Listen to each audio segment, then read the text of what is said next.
Hello everyone, welcome back to my channel. आज के video में हम बात करेंगे कि अनप्रोटेक्टेड सेक्स करने के बाद यानी कि इंटरकोर्स करने के बाद बिना किसी कॉन्ट्रासेप्टिव मेथड के अगर हमें ये जानना है कि इस सेक्स के द्वारा हम प्रेग्नेंट हुए हैं या नहीं हुए हैं, तो हमको प्रेगनेंसी टेस्ट कितने दिन बाद करना चाहिए, क्या सही समय होता है प्रेगनेंसी टेस्ट करने का, जिससे कि हमें कोई भी डाउट, कोई भी कन्फ्यूजन ना रहे और रिजल्ट जो है वो एकदम क्लियर आ सके। तो वीडियो को लास्ट तक देखना ना भूलिएगा, इसमें पूरी जानकारी आपको दी जाएगी। वीडियो शुरू करें उससे पहले एक छोटी सी रिक्वेस्ट है, अगर चैनल पर नए हैं तो प्लीज़ हमारा चैनल सब्सक्राइब कीजिए, साथ में बेल आइकन है उसको भी हिट करके ऑल पे क्लिक कर लीजिएगा, ताकि आने वाले वीडियोज़ के नोटिफिकेशन आपको मिलते रहेंगे, क्योंकि इसी तरह के हेल्पफुल टॉपिक हम हमेशा अपने चैनल पे लेके आते हैं। तो चलिए टॉपिक के ऊपर बात कर लेते हैं कि अगर आपने अनप्रोटेक्टेड सेक्स किया है, इंटरकोर्स किया है, तो उसके बाद आपको प्रेगनेंसी टेस्ट कितने दिन में करना चाहिए, जिससे कि आप पता लगा सकें कि अनप्रोटेक्टेड सेक्स करने के बाद आप प्रेग्नेंट हुए हैं या नहीं हुए हैं। ये दोनों कंडीशन में आपके लिए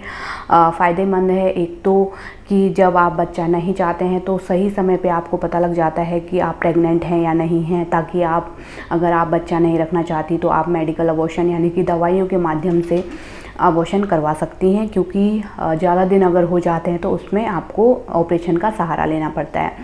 दूसरा, अगर आप प्रेगनेंसी चाहती हैं, बच्चा चाहती हैं, तो प्रेगनेंसी को कंटिन्यू कर सकती हैं, अपना और अपने बच्चे का ध्यान रख सकती हैं, डॉक्टर से कंसल्ट कर सकती हैं। तो इसलिए आपको सही दिन मालूम होना चाहिए। तो जब आपने अनप्रोटेक्टेड सेक्स किया है, इंटरकोर्स किया है, उसके बाद आपको एटलीस्ट 6 दिन बाद प्रेगनेंसी टेस्ट करना चाहिए। 6 दिन बाद क्यों?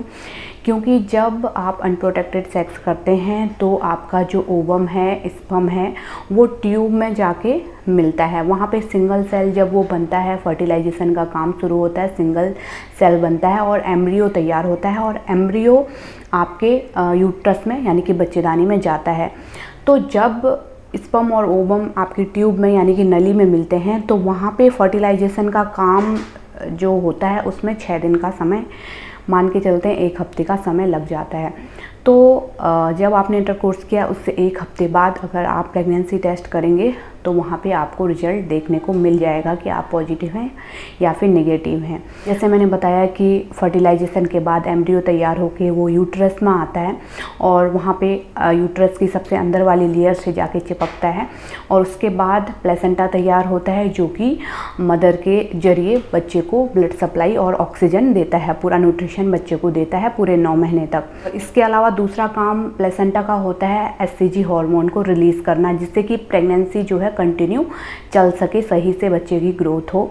तो एचसीजी हार्मोन जब प्लेसेंटा बन जाता है उसके बाद एचसीजी हार्मोन रिलीज़ होता है, और एचसीजी हार्मोन को ही हमारा जो प्रेगनेंसी किट होता है, जो हम घर पे चेक करते हैं, वही डिटेक्ट करता है। आपकी यूरिन में एचसीजी की मात्रा है या नहीं है, वो हमारा किट बताता है। कुछ महिलाओं में 1 हफ्ते तक यानी कि 6-7 दिन तक अच्छी खासी मात्रा में हार्मोन तैयार हो जाता है, जिससे कि किट अच्छे से डिटेक्ट कर पाता है, और कुछ लेडीज़ों में इतना अमाउंट में नहीं बन पाता है एचसीजी हार्मोन जो कि किट डिटेक्ट कर पाए। वहाँ पे क्या होता है कि वहाँ पे आपको हल्की पिंक लाइन भी देखने को मिलेगी, जो टेस्टिंग लाइन होती है टी वाली, वहाँ पे आपको हल्की पिंक लाइन देखने को मिलेगी। तो वहाँ पे आप कंफ्यूजन हो जाएंगी, क्योंकि ये लेडीज़ के शरीर पे डिपेंड करता है कि कितना हार्मोन रिलीज़ हो रहा है। इसलिए मैंने बोला कि अगर आप 1 हफ्ते बात करेंगे इंटरकोर्स करने के, तो वहाँ पे कुछ लेडीज़ों में हल्की लाइन भी देखने को मिल सकती है।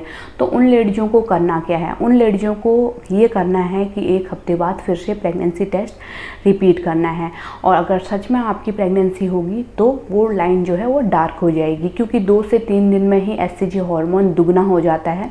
जैसे ही हमारी प्रेगनेंसी आगे बढ़ती जाती है वो हार्मोन दुगना होते जाता है। तो 1 हफ्ते बाद अगर आप रिपीट करेंगी, अगर आपकी लाइट लाइन आ रखी है, पिंक लाइन आई है, 1 हफ्ते बाद अगर आप रिपीट करेंगी तो आपको रिजल्ट एकदम क्लियर आ जाएगा। ये तो हो गई उन लेडीज़ों की बात जिनका कि जिस दिन उनने अनप्रोटेक्टेड सेक्स किया था उसी दिन ओव्यूलेशन हुआ था, यानी कि उसी दिन अंडा तैयार हुआ था, तो वहाँ पे फर्टिलाइजेशन का काम उसी दिन से शुरू हो जाता है। अब बात कर लेते हैं उन लेडीज़ों की जिनका कि अनप्रोटेक्टेड सेक्स करने के बाद 4 से 5 दिन बाद ओव्यूलेशन हो रहा है, यानी कि ओव्यूलेशन का टाइम आने में अभी 4 से 5 दिन है, और उस दिन आपका इंटरकोर्स हुआ है, अभी 4 से 5 दिन बचे हैं। तो ऐसा क्यों? क्योंकि जो स्पर्म है वो अंदर 4 से 5 दिन तक ज़िंदा रह सकता है। अगर आप ओव्यूलेशन होने के 4 से 5 दिन पहले अगर इंटरकोर्स करते हैं बिना किसी कॉन्ट्रासेप्टिव मेथड के, तो वहाँ पे भी आपको चांस रहते हैं। तो इस केस में आपको करना क्या है, 1 हफ़्ता तो आपको वैसे ही लग जाएगा, जैसे ओव्यूलेशन होगा उसमें 1 हफ़्ता लग जाएगा। उसके बाद जैसे मैंने बताया कि 6 दिन तक ट्यूब में वो रहता है, फर्टिलाइजेशन वाला सिंगल सेल जो एम्ब्रियो है वो तैयार होता है, उसके बाद वो जाके आपके यूट्रस में आता है। तो आपको एटलीस्ट 2 हफ्ते बाद अपना प्रेगनेंसी टेस्ट करना है। जिन लड़कियों का अगर ओव्यूलेशन से 4-5 दिन पहले इंटरकोर्स हुआ है, ओव्यूलेशन होने में अभी 4-5 दिन है और तब आपका इंटरकोर्स हुआ है, तो आपको एटलीस्ट 2 हफ्ते तो रुक के चलना है, उसके बाद ही अपना प्रेगनेंसी टेस्ट करना है। यहाँ पे भी यही कंडीशन है जैसे मैंने पहले बताया कि अगर आपकी लाइट लाइन आती है तो 1 हफ्ते बाद आप फिर से रिपीट कर सकती हैं, ताकि 100% आप श्योर हो जाएं कि प्रेगनेंसी है या नहीं है। तो आई होप आपका जो डाउट है वो क्लियर हो गए होंगे। और भी कोई डाउट है मन में, कोई सवाल है तो नीचे हमें ज़रूर कमेंट में लिखिए। इंस्टाग्राम, फेसबुक पे भी अपने सवाल हमसे कर सकते हैं, लिंक आपको नीचे डिस्क्रिप्शन में मिल जाएगा। और हमारे चैनल को ज़रूर सब्सक्राइब करें, वीडियो को ज़्यादा से ज़्यादा शेयर कीजिए, लाइक कीजिए, इससे हमें बहुत ज़्यादा मोटिवेशन मिलता है आपके लाइक देख के। तो हम मिलते हैं अपनी नेक्स्ट वीडियो में। Thank you, thanks for watching.